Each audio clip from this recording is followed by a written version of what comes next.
साबिक वज़ीर आला पंजाब मियां मोहम्मद शहबाज शरीफ के दौर हुकूमत में inland water transport development company का मंसूबा खत्म करके मुलजमीन को नौकरी से बर्खास्त करने के नोटिस जारी कर दिए गए। नौकरी से बर्खास्त करने वाले मुलजमीन को 31 जनवरी 2019 तक की मोहलत दी गई। शहबाज शरीफ के दौर हुकूमत में दरिया सिंध पर कलाबाग के मकाम पर तजारती और सियासी नुक्ता नज़र से 1 करोड़ रुपए की लागत से मनसूबा शुरू किया गया था, जिस पर 5 करोड़ रुपए की लागत से फेरी बूट और दीगर बूट्स खरीदी गई। मगर 23 मार्च 2018 को इसकी इफ्तिताह के 3 माह बाद मई 2018 में शहबाज शरीफ ने अपने वज़ारत आला के आखिरी अयाम पर इस मंसूबे को ख़त्म कर दिया गया और ये मंसूबा इन 56 कंपनियों में शामिल था जो मियां मोहम्मद शहबाज शरीफ ने बनाई थी। मुलजमीन को नौकरी से बर्खास्त करने के खिलाफ मुलजमीन ने एहतजाज किया और वज़ीर आज़म इमरान खान से अपील की कि वो मुल्क में सियाहत के फ़रोग़ के लिए इस मंसूबे को ख़त्म होने से रोकें ताकि मुलजमीन की मुस्तकबिल तारीक ना हो और मुल्क और बैरून मुल्क से आने वाले सियाह इस मंसूबे से मुस्तफीद हो सकें।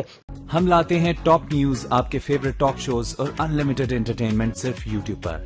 अगर आपने अभी तक हमारा चैनल सब्सक्राइब नहीं किया तो अभी सब्सक्राइब करें और बेल आइकॉन को क्लिक करके हमारी लेटेस्ट वीडियोस के बारे में अपडेट जानें।